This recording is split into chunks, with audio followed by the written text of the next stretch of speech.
Welcome to the Catholic with a Bible podcast. This is Tad, a Catholic who happens to occasionally read his Bible. But right now, first things first, I just want to talk a little bit about how much I like musicals, which seems like a bit of a left turn, but just bear with me here.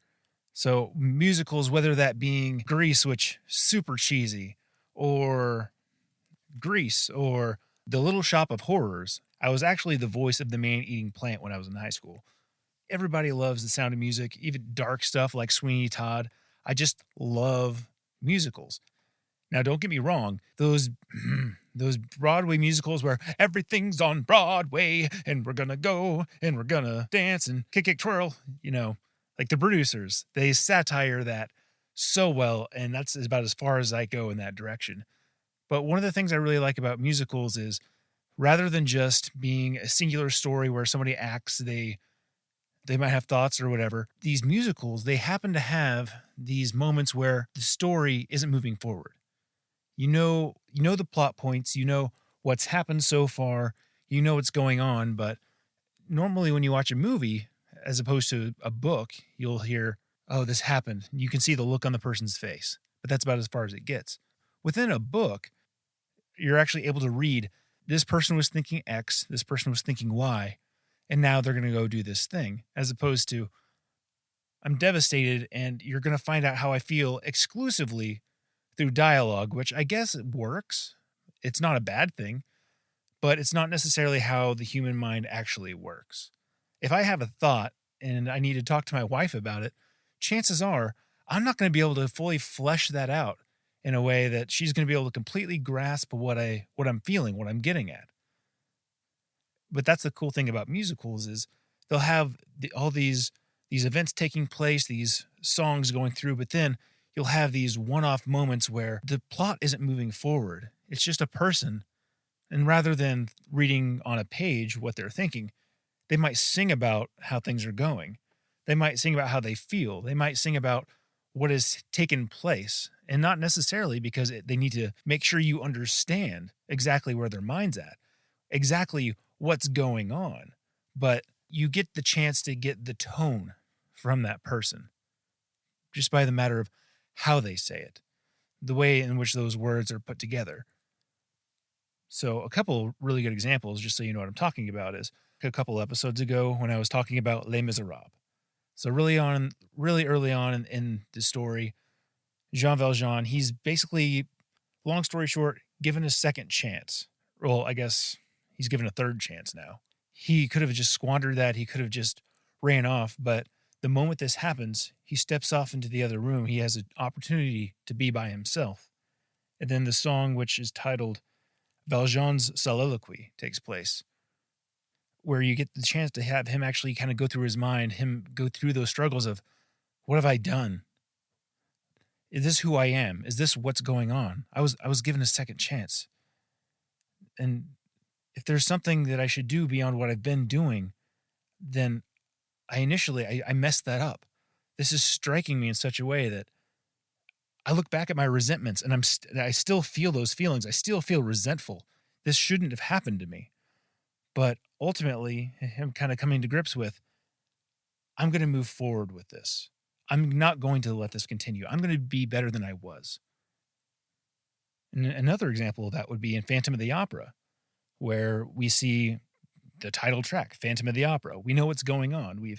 We've realized kind of the backstory of what's going on. We don't know all the details, but we have Christine Daae sing about kind of the dynamic of what's occurring.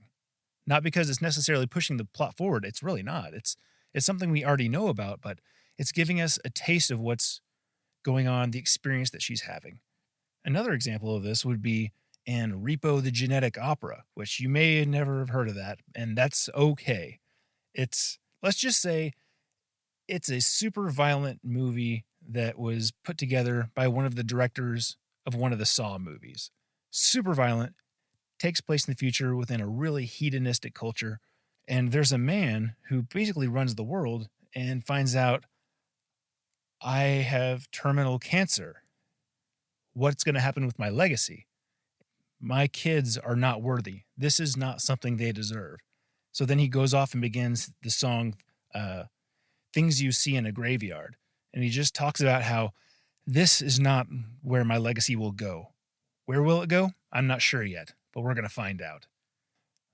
Why am I bringing this up? Why does this seem to be something that I think is necessary to bring up?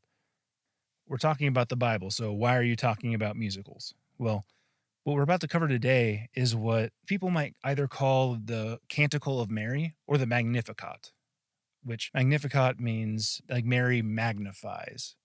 The setting that we just went through in the last episode, Mary had just traveled almost 100 miles, and she steps over to her cousin, and her cousin says, "Blessed are you, blessed is the fruit of your womb." After hearing her cousin rejoicing, what Mary does is she exclaims the Magnificat. And what it seemed kind of weird to me when I first read it years ago, because it just felt like, wow, Mary's kind of full of herself. She's just kind of rambling about how wonderful she is. But then I realized later, when I was really paying attention and slowing down and actually seeing what's going on, I realized, no, Mary is being humble, and she is more or less, she's exclaiming the reality of what is taking place. She not only exclaims praises to God, but she's also referencing different passages within the Bible. So Samuel 1, chapter 1, verse 1, "My heart exults in the Lord, my strength is exalted in my God." In Psalms 34:3, "Oh, magnify the Lord with me." Psalm 98:3, "He has remembered his steadfast love and faithfulness to the house of Israel. All the ends of the earth have seen the salvation of our God." Psalm 103:17, "But the steadfast love of the Lord is everlasting to everlasting on those who fear him, and his righteousness to children's children." Psalm 107:9, "For he satisfies the longing soul, and the hungry soul he fills with good things." Psalm 111:9, "He sent redemption to his people. He commanded his covenant forever. Holy and awesome is his name." So Mary saying all these things, my soul magnifies the Lord. That's her saying, everything I'm doing, it's for God. It's not, look at me, because that's how I used to read that when I was younger. And my spirit rejoices in God, my Savior. He has regarded the lowest state of his handmaiden. For behold, henceforth all generations will call me blessed. The lowest state, her place, her position is, as she stated, it's a lowest state. That's why she is declaring herself the handmaid of the Lord, because that's what she is. That's not only the position she is, that is what she is condoning. That is what she is choosing. She is giving herself. And this was the one line that really just kind of irked me before I truly understood. Henceforth, all generations will call me blessed, because I felt like she's just talking about how it's kind of like Sally Fields whenever she was winning that award. You like me. You really like me. But that's not what's happening here. Not at all. It's her saying, I have the opportunity to be in the significant role that is going to be changing the world forever.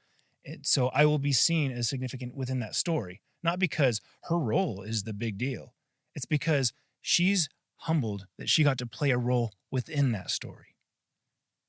And that's something that I think is a bit of a kick in the gut.